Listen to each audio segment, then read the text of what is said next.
The great sage Narada continued, when the Supreme Personality of Godhead, the spiritual master of everyone, thus reassured all the demigods living in the heavenly planets, they offered their respectful obeisances unto him and returned, confident that the demon Hiranyakashipu was now practically dead.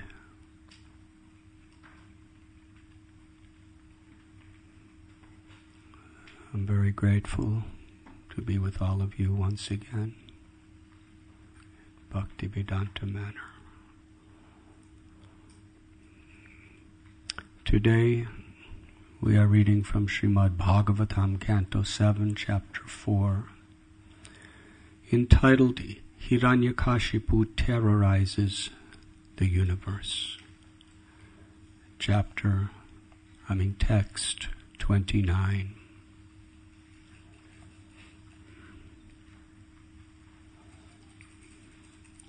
Interesting that the title of this chapter in Srimad Bhagavatam focuses on terrorism.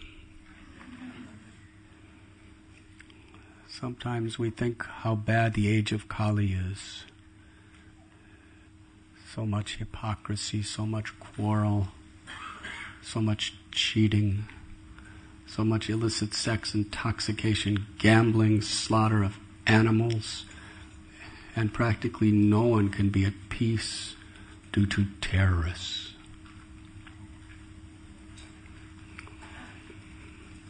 This story is taking place in Satyuga. For any of you who want to stay around and think things get so much better in Satyuga.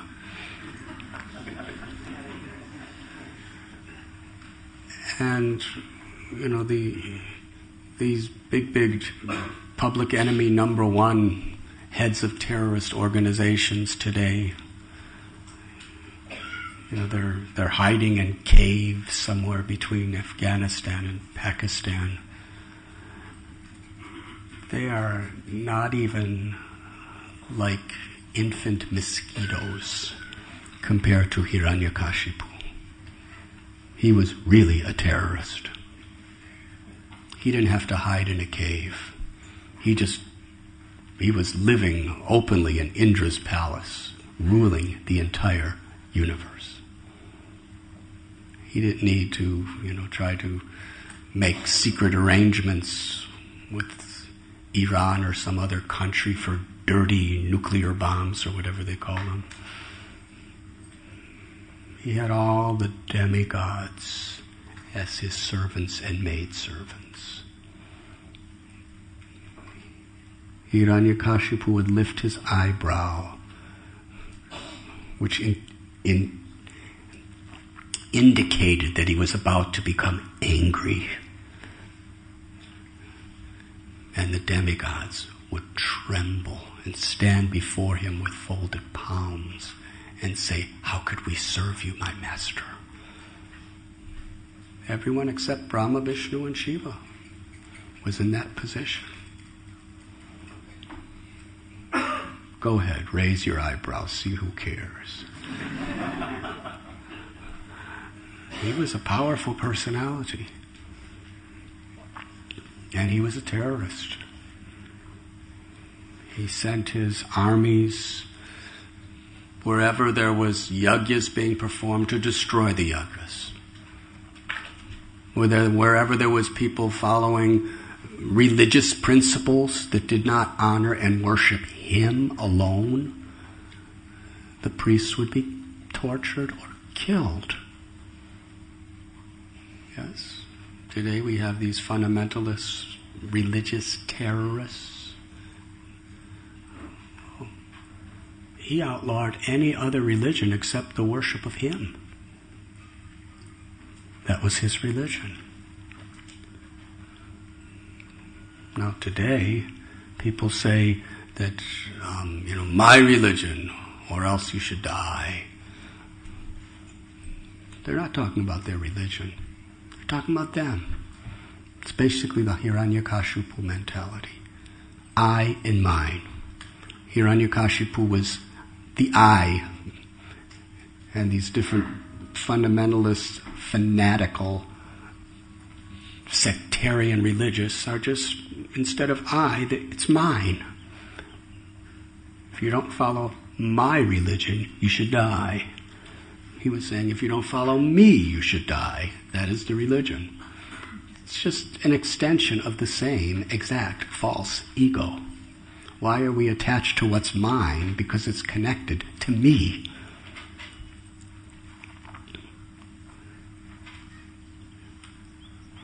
But in your next birth, Srila Prabhupada explained, fighting between India and Pakistan over religious conceptions and political, in the name of, it's political in the name of religion. But because you're fixing your mind so much on your enemy, Pakistanis build a bomb to destroy the Indians. The Indians are built, the great scientists and politicians of India are building bombs to protect against Pakistan, but because they're so focused on Pakistan, in their next birth they may be Pakistani. Born in a Muslim family, and the same bomb that they created and dedicated their whole life in the next is now pointed toward them and their families, and vice versa. I and mine. Savai pung samparo dharmo yato bhaktir hokshaja hoitakiya pratihataya yatma suprasidati. Srimad Bhagavatam dispels all this egoistic illusions. The supreme occupation for all humanity, the only true religion, is that which brings about the awakening of loving devotional service to the Supreme Lord. And in order to satisfy the self, in order for it to be true and real, that loving devotional service must be unmotivated and uninterrupted. Unmotivated means no I in mine. Janasya moho yamaho memeti. Samsiddhir haritoshanam. What pleases Krishna. And not to superimpose my own egoistic conceptions or our egoistic conceptions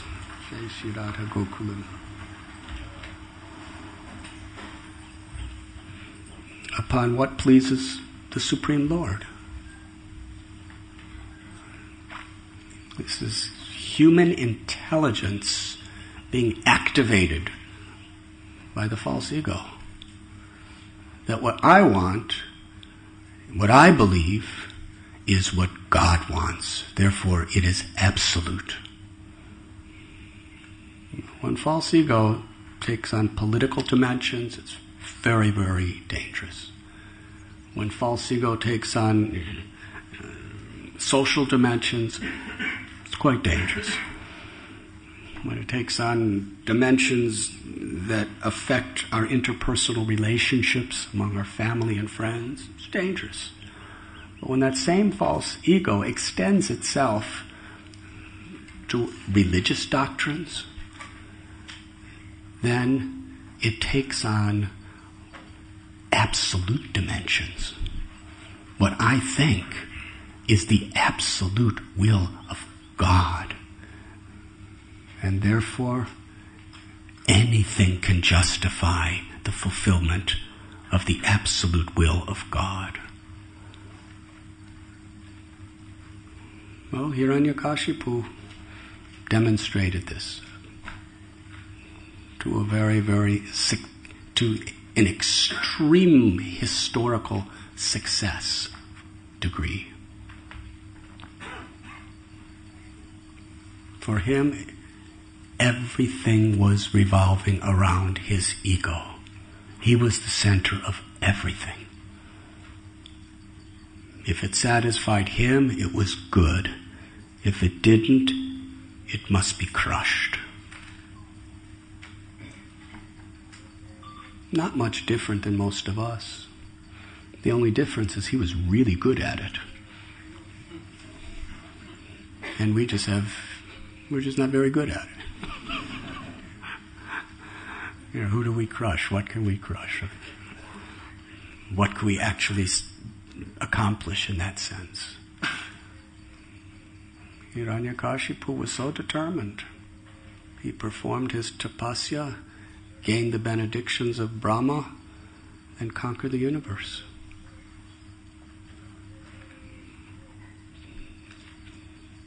It's not that he campaigned for an election to sit, what is it called, Downing Street or something?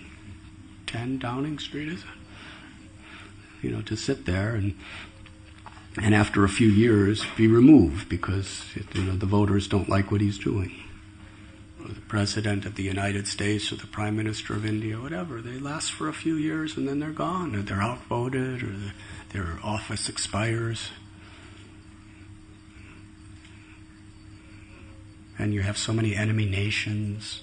Well, he was in control of the universe, and there were no elections. There was no campaigns. It was his. That was his power. But so proud, intoxicated, cruel. And in this material world, cruelty is a potency.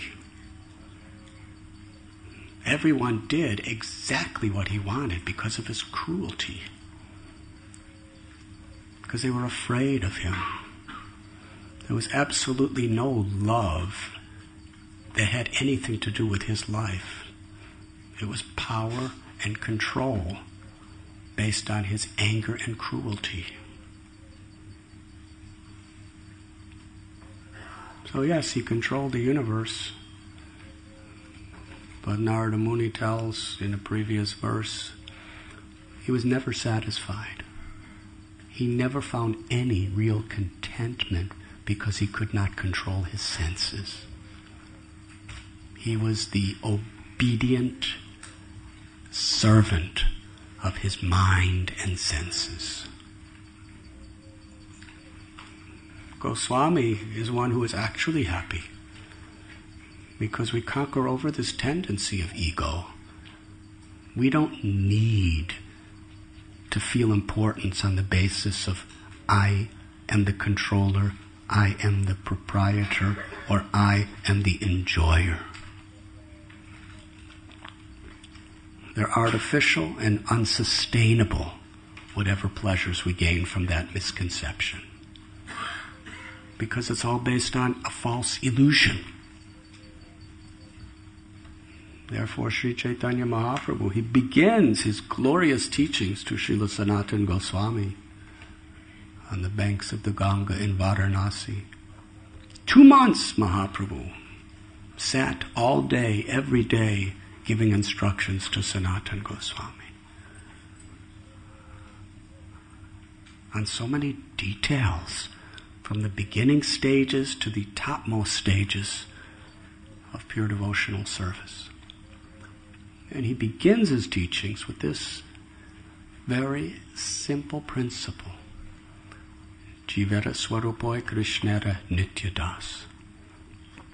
The constitutional position of every living entity. Our nature is we are eternally the servants of Krishna. Srila Prabhupada gave an entire series of lectures in various places on these teachings to Sanatana Goswami. And it is interesting because even though we as devotees hear this again and again, that we're eternal servants of Krishna, Srila Prabhupada explains that verse that Lord Chaitanya is composing, Jivara Swarapoy Krishnara Nityadas, is beyond the final conclusion of Bhagavad Gita. In the 18 chapters of Sri Bhagavad Gita, Krishna is explaining in elaborate detail, scientifically, philosophically, logically, socially, from every point of view, the laws of karma, the nature of prakriti, material nature, the nature of jiva, the eternal soul, the nature of Ishvara, the Supreme Absolute, the personality of Godhead, Kala, how time is affecting everything and everyone in this world. He's describing the three modes of material nature and how they bind us and how to disentangle ourselves from those sufferings. And his conclusion, Sarva dharman parityajya mam ekam sharanam braja aham tvam sarva papebhyo mokshayisami masacha. Abandon all varieties of religion, just surrender to me. I shall relieve you from all sinful reactions. Do not fear. Manmana bhavamad bhakto madhyajim namaskru. Mami vaishasi satyam te prati jani priyoshime. Always think of me, become my devotee, worship me and offer your homage unto me. In this way you will come to me without fail.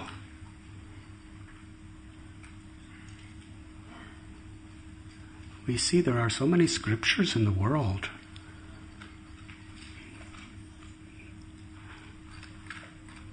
And the culmination of all of them and beyond is this verse from Bhagavad Gita. Abandon all varieties of religion and just surrender to Krishna. And Srimad Bhagavatam, we have quoted, Savai Pungsam Puro Dharmo. That is the principle. The only true religion, the supreme occupation, the essence and perfection is the loving service of the Lord. And in this little statement of Sri Chaitanya Mahaprabhu, he's, in a very simple and accessible way, he's taking what is beyond total surrender to the Lord and bringing us into that realm of spiritual consciousness. And how does it begin? Jivera Swarupoi Krishnara Nityadas. To actually recognize and accept the reality that I am the eternal servant of Krishna. And to live by that principle. Vrindavan Das Thakur in Sri Chaitanya Bhagavat, he writes that the word das, which means servant, or for ladies, dasi, same thing, that is the highest post one can achieve. If we really take the word seriously, what it means to be das or dasi, to live by that principle means you've already gone beyond and transcended attaining all the 8 mystic cities. You've already gone beyond mukti, liberation. It's a higher position to be the servant of the Lord, because it is our eternal constitutional position. There is no greater title. There is no greater achievement. There is no higher aspiration than to be the servant of the Lord. Except Sri Chaitanya Mahaprabhu, he took it beyond that. Gopi Bhartur Padakamalayora Das Das Das Das Anudas. To be the servant of the servant of the servant of the servant of the servant of the Lord. That is an even higher realm. Why? Samsiddhir Haritoshanam. Because whatever our occupation, whatever our social status, our success is that Krishna is pleased. Mad Bhakta Pujapyadika. One who worships and pleases my devotee, Krishna says, gives me more happiness than one who pleases me directly. This is a constant theme of our holy scriptures. Haribo, have a good day in school.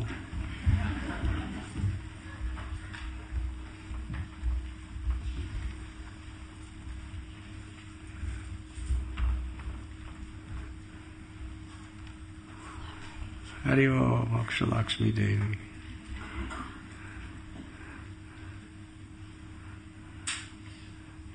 Hiranyakashipu would ask Prahlad when he came back from school, "What subject did you like best?" He was expecting, mathematics or political science or geology. Prahlad Maharaj just very humbly, with folded hands and affectionate little 5-year-old eyes, responded to his father that anyone who accepts this material body as the self, like you, best of the demons,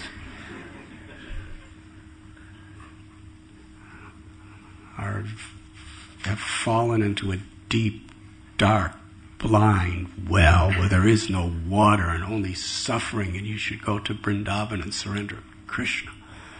That was not what Hiranyakashipu expected. So yesterday I was at Gauri Prabhu's house and his beautiful little daughter. I asked Hari Kamala, in the role of Hiranyakashipu, I asked her, because she just came home from school. She was in her school uniform, and I asked her, what is your favorite subject in school? And in the mood of Prahlad, she replied, art.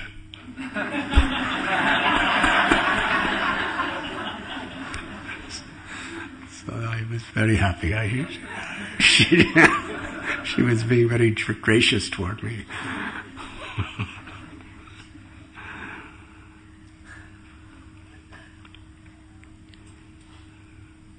So Hiranyakashipu, he had everything.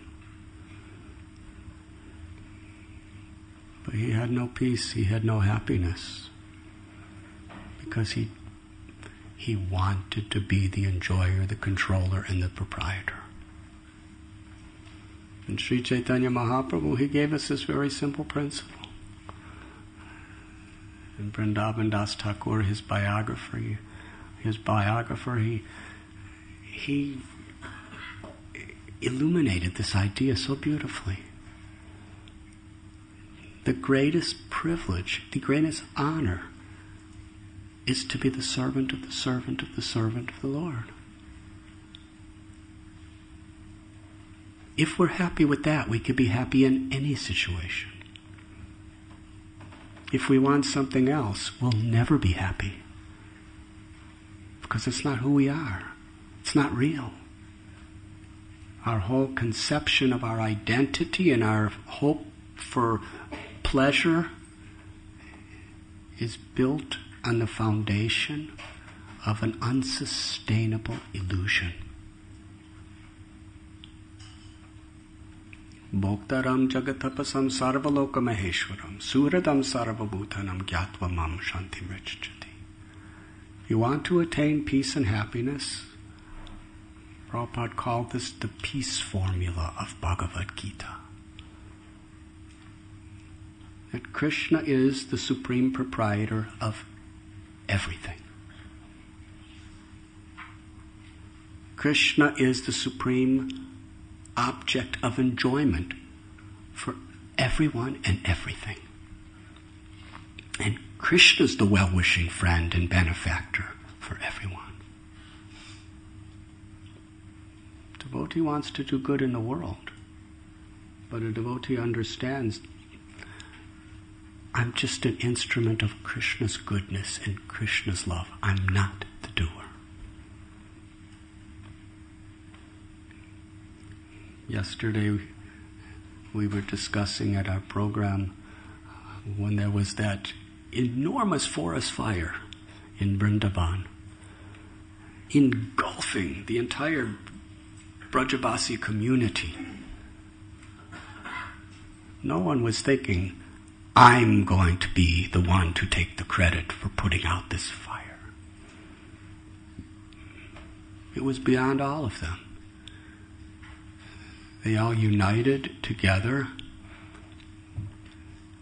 and with extremely humble, helpless glances turned to Krishna and in a unified voice said, "Krishna, save us." And Krishna saved them. This is community. Fires will always be there. Community is when Bhakti Rasamrita Maharaj was quoting last night from one of the great Mahajans of America, Abraham Lincoln. What was this quote? Can you speak loudly for everyone to hear? There is no limit to the wonderful things that people can do working together if it doesn't matter who gets the credit. This may as well have been spoken by Narada Muni.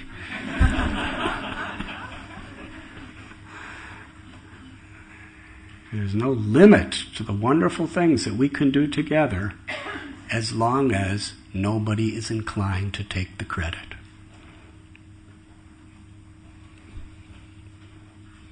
Because as soon as we want to take the credit, then the ego becomes the center, rather than Krishna becoming the center in spiritual principle.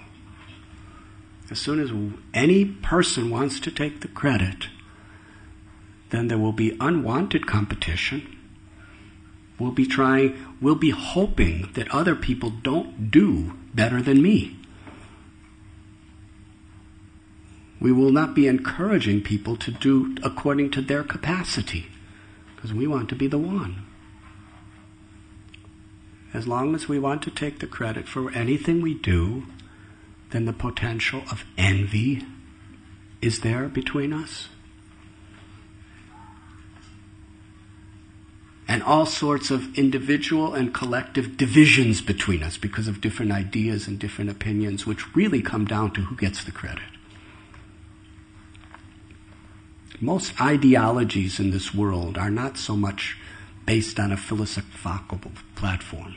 It's mostly about wanting to get credit, wanting to be the one, wanting to be the visionary who's going to save the world or save the movement. False ego. But if we give up this idea of wanting to take the credit, we could all work together and encourage bringing the best out of each other in every situation. We can all be inspiring and empowering each other to access Krishna's potencies. That's what happened with that forest fire. All the Brajavasis, they all just, Krishna, we are here for you. This Vrindavan is your forest for your pleasure. Our bodies are only for your pleasure. Our lives are your property.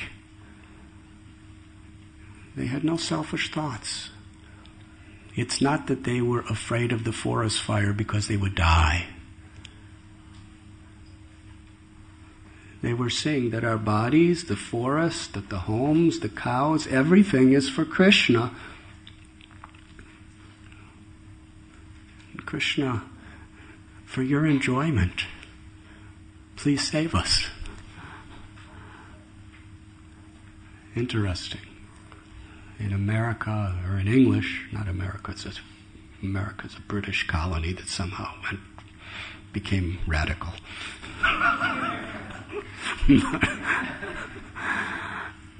But in English, there's save, and in Sanskrit, there's seva.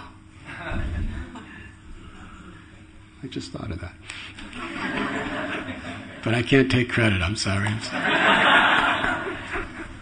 It's always been there.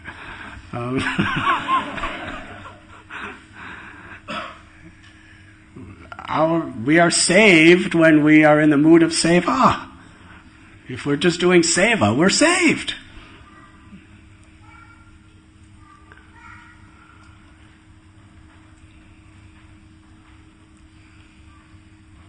So they wanted everything. Krishna was in the center.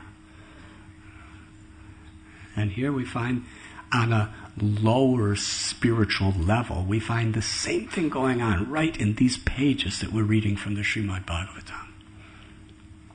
The demigods are all devotees. And they're very, very accomplished devotees, most of them. You don't take that post of on behalf of God ruling the universe and different aspects of that just because you put on Kantimala and join the temple.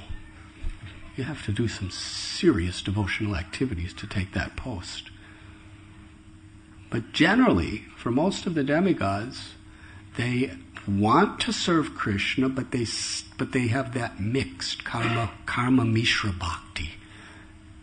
They still want to take credit for some things themselves. Yes, this is a demigod mentality. I want to serve Krishna, but I want to take the credit for what I've done. Which means I don't want anybody else to get the credit for that. Yes, if I say something in a class and somebody else says the same thing that I said, and they clap for him and they don't clap for me, that's really, really impossible to deal with. Yes. Srila Prabhupada made it very simple. Prabhupada didn't say, I am the original, whatever I'm saying is my original material. He could have said that.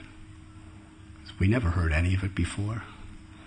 He said, I'm just repeating what I heard from my spiritual master. That's all. I'm just repeating. Nothing's mine. Nothing's original. Krishna's original. I'm just repeating. Now, why did he keep saying that to us? Because he was trying to drive home the way we should think.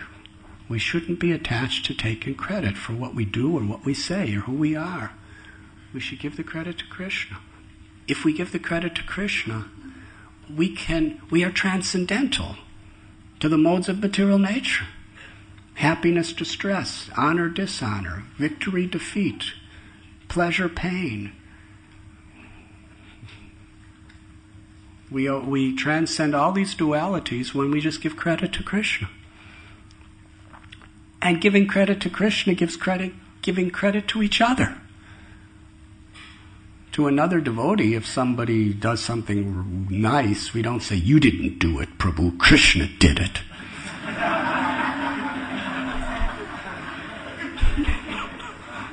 We should be that way to ourselves, but to others we should honor, yes, Krishna's doing it through you, so I'm giving you the credit, but I'm not taking any. Sri Chaitanya Mahaprabhu, he gave all credit to his devotees for whatever he did. One time, Damodar Pandit came back from Navadvip to Jagannath Puri. And Lord Chaitanya Mahaprabhu asked him, oh, you visited my mother Sachi? Tell me, how is she? And Damodar Pandit chastised him. How can you ask how Sachi Devi is? She's the very embodiment of devotion. And Lord Chaitanya was very happy to be chastised. He said, yes, it is true. And he said it on several occasions. He said, whatever devotion I have is only because of the blessings of my mother. Whatever inclination I have to the service of Krishna is only given to me by the example and the love of my mother. And he went on and on and on, giving every credit to everything he's ever done to his mother. He took no credit for anything for himself. Right here in London, at Bhaktivedanta Manor, I think it was 1974, something like that. It was Prabhupada's Vyas Puja. And devotees were coming together from all over Europe and various places of the world. It was just after, the day after Radha Gokulananda was installed on this altar where we are sitting today. very special Vyas Puja for Prabhupada. The devotees were praising him. And when it was time for Prabhupada's speech, he was giving all credit to his disciples. He said, I'm happy to tell you, he quoted a verse from Sri Chaitanya Charitamrita, and he said, I'm happy to tell you that the publication of Chaitanya Charitamrita is now complete. And he said, and my disciple, my dear disciple Prajumana, who I call Prajumana Mahashoy, all credit goes to him for what he has done to make this book possible. And then he gave credit, he started going into Arundhati, Prajumana's wife, and this devotee and another devotee. Prabhupada was basically taking no credit for anything, although he did everything. He was the one who was up from midnight till 4 in the morning every day, translating and writing purports, and through the day as well. He was the one who picked up these devotees who were assisting him from the gutters of material life and spoon-fed and trained them in how to be devotees, teaching them painstakingly, step by step, how to do what their service was going to be, inspiring, empowering, and yet he gave all credit to them. And he meant it. This is the transcendental state, when we just don't want to take credit. We want to give credit. Because Krishna is manifesting in the holy name, Krishna is manifesting in the deities, and Krishna is manifesting in the devotees. Whatever we do, if we give credit to other devotees, we are giving credit to Krishna in the most pleasing ways. Because Krishna wants to see our cooperation. Krishna wants to see loving relationships between devotees. And if he sees we're actually genuinely from our heart giving credits to others, we're showing our love for Krishna in a very, very special and serious way. And Krishna's very pleased. Because the fact is, Krishna is manifesting through the devotees. And their association is empowering us.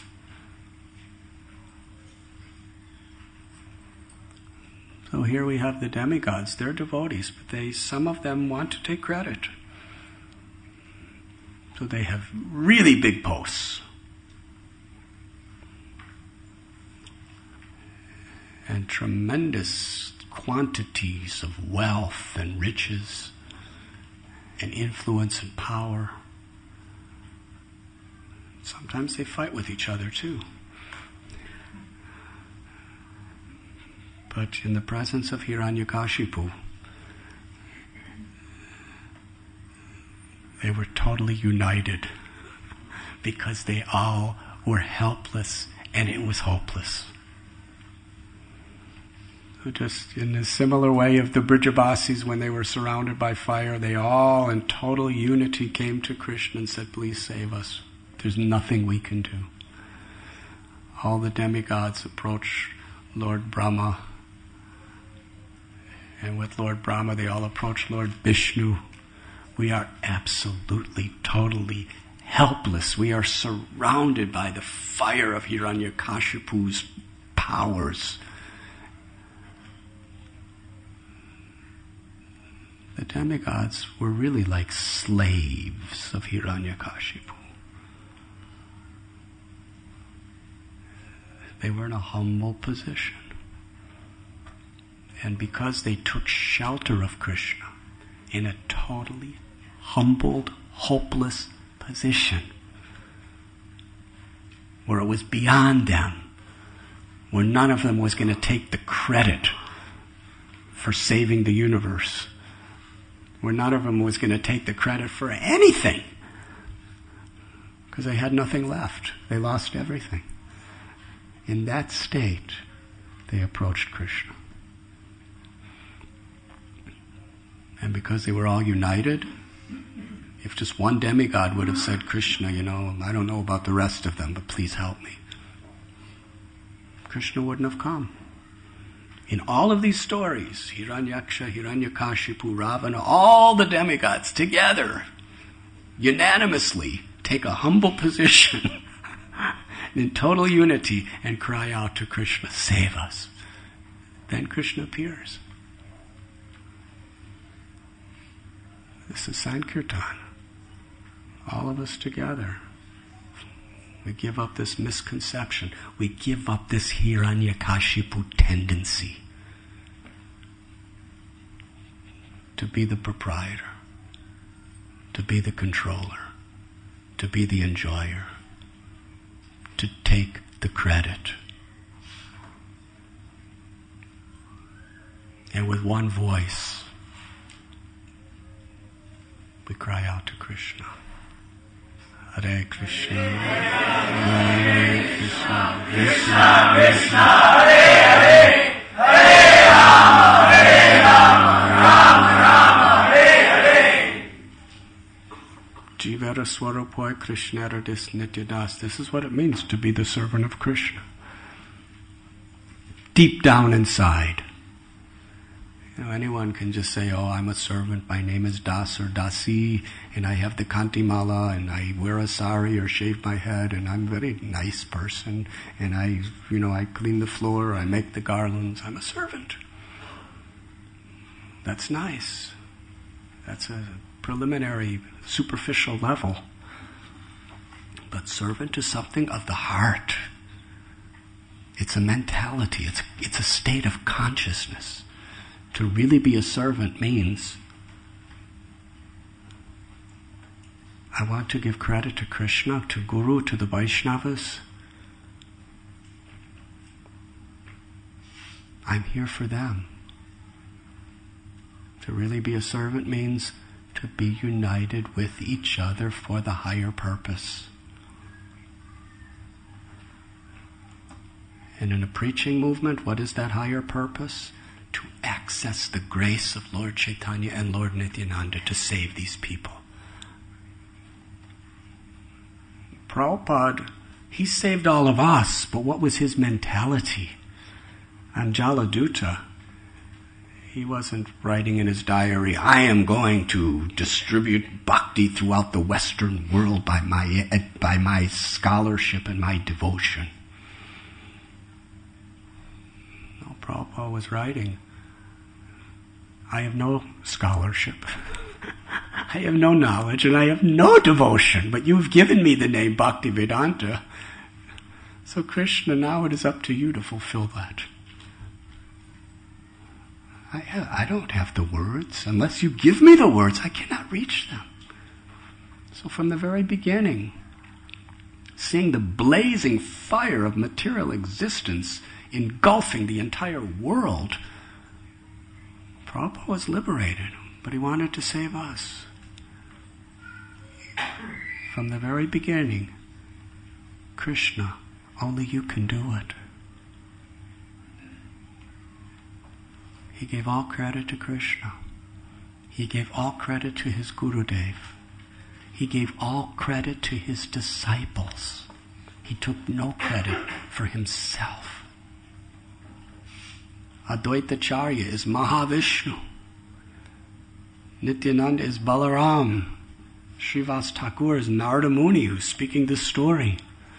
Narada Muni is the guru of Prahlad, the guru of Dhruva, the guru of Dhruva, the guru of Valmiki and Murgrari and the greatest kings.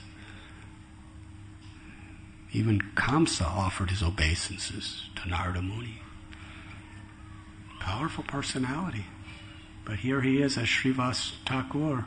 And they're all, and Haridas Thakur is Lord Brahma. And seeing the condition of Kali Yuga in this material world, seeing the flames of illusion and ego burning to ashes all goodness and destroying people's lives, they felt helpless.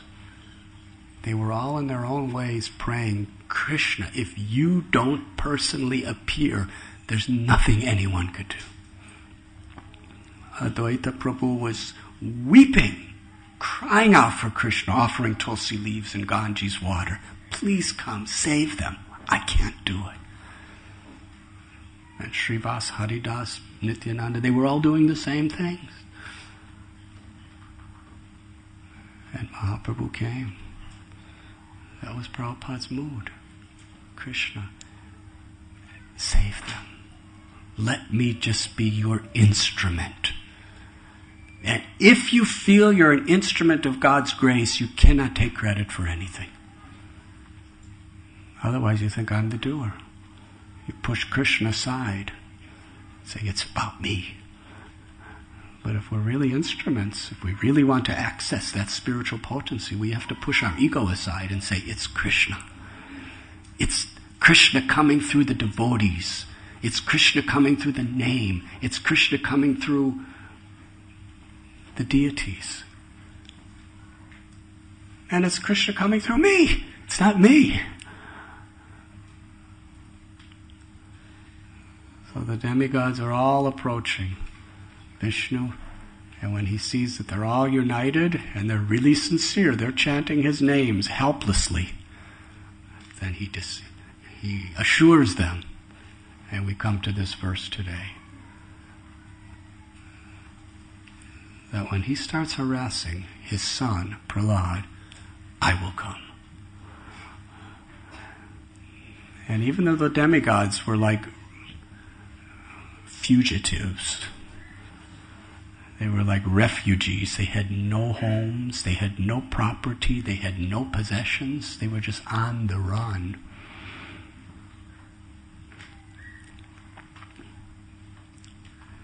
Just by the word of the Lord, his promise, I will come to save them. It says here, when the Supreme Spiritual Master, the Lord, reassured the demigods, they offered their obeisances and returned confident that Hiranyakashipu was now practically dead. Just hearing Krishna's promise, they knew it was going to take place. That was their potency.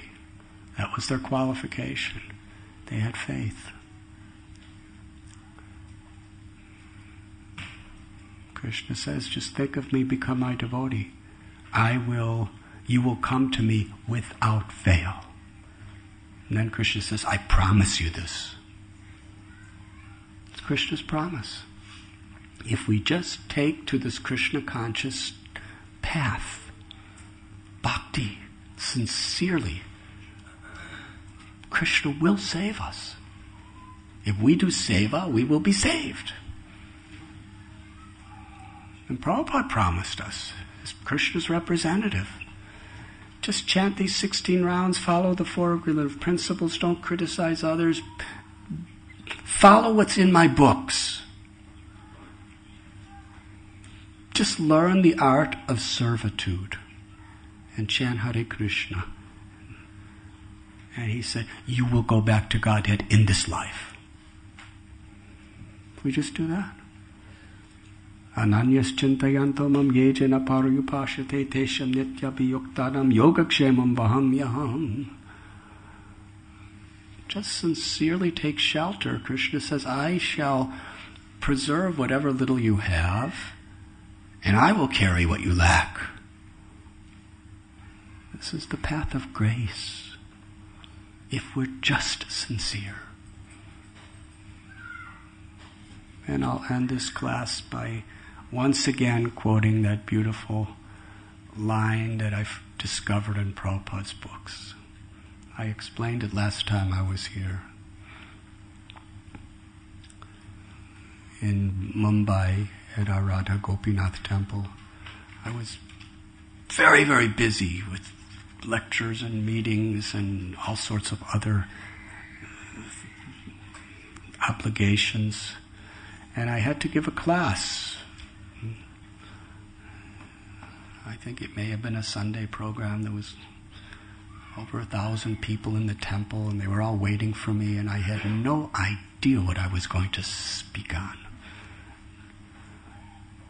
Sometimes I ask people, what should I speak on? And if they can just tell me something, they get me off the mental platform. But usually devotees are so humble, they say, whatever you speak will be good. I said, just tell me something. No, whatever you speak will be good. Everything you speak is good. I'm desperately begging for some guidance.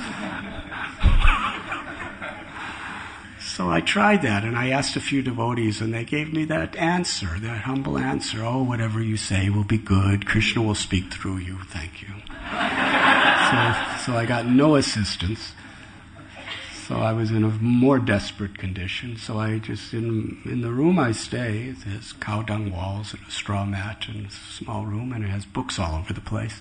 So I just said, Prabhupada, tell me what I should speak on. So I closed my eyes and turned in circles 3 times, keeping my eyes closed.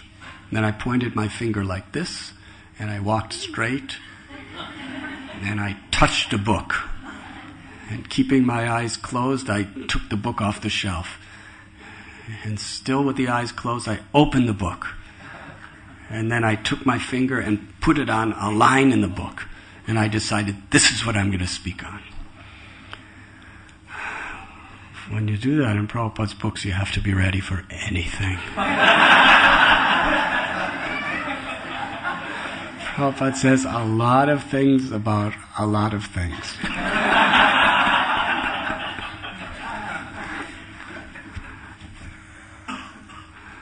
So the line that I read, it was Sri Chaitanya Charitamrita. The teachings of Lord Chaitanya to Sanatana Goswami, what we're speaking on today. And in this verse, I looked at the line, but before going to the line I touched, I wanted to just see, it was part of a purport, I wanted to see what leads up to it before I went to it. And I read the verse. And Lord Chaitanya is telling Sanatana Goswami that pure devotional service is very rare. And Prabhupada's explaining why it's so rare. Krishna is conquered by the love of his devotees, so he doesn't give that love so easily. It's beyond liberation. It's beyond all the mystic cities. It's beyond elevation to the heavenly planets.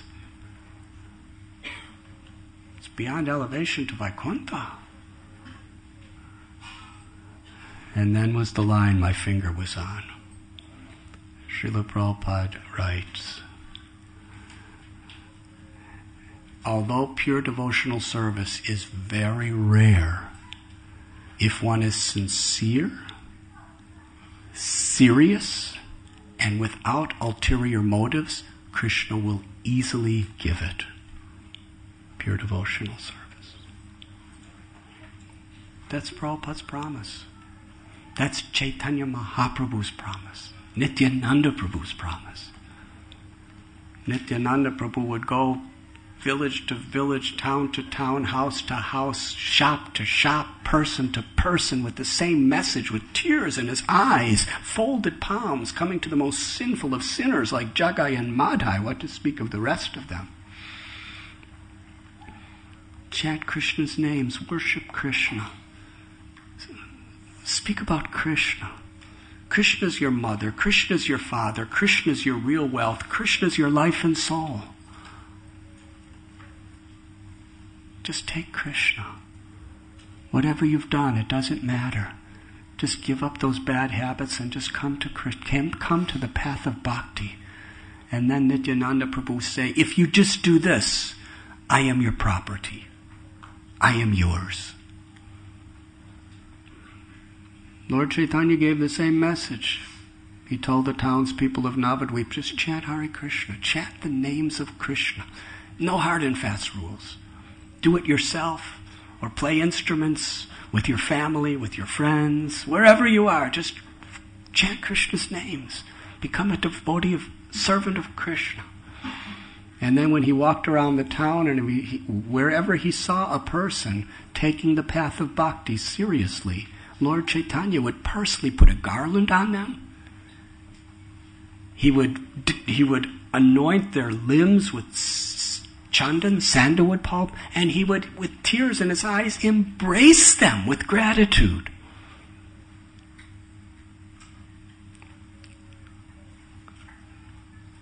If we are just sincere, serious, and have no ulterior motives, which means, in Bhakti Rasamrita Maharaj's own words, it means don't take credit for anything. To be without ulterior motives means not to take credit, not to want credit, but to want to serve, to want to give Krishna credit, to want to give other devotees credit, to want to give the spiritual masters credit, and to be ecstatic and enlivened when they get the credit and we could be an instrument. It's not easy. But if we're just trying to do that and perform our sadhana in that spirit, with sincerity, with seriousness, and without that ulterior motive,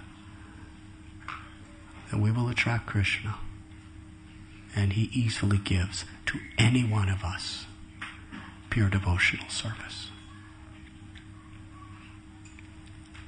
It's not a matter of memorizing very high rasic verses.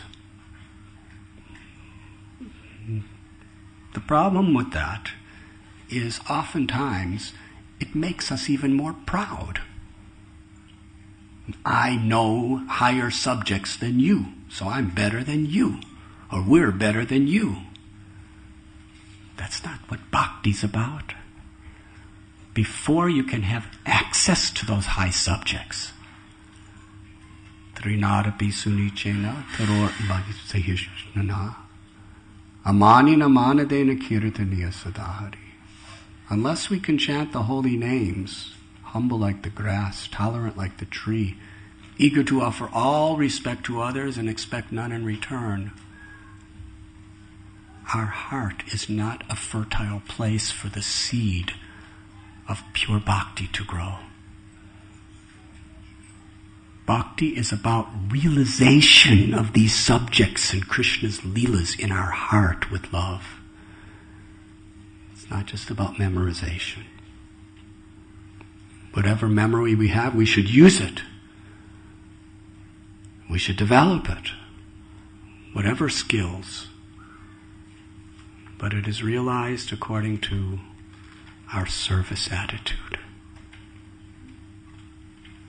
How we're unified to serve one another.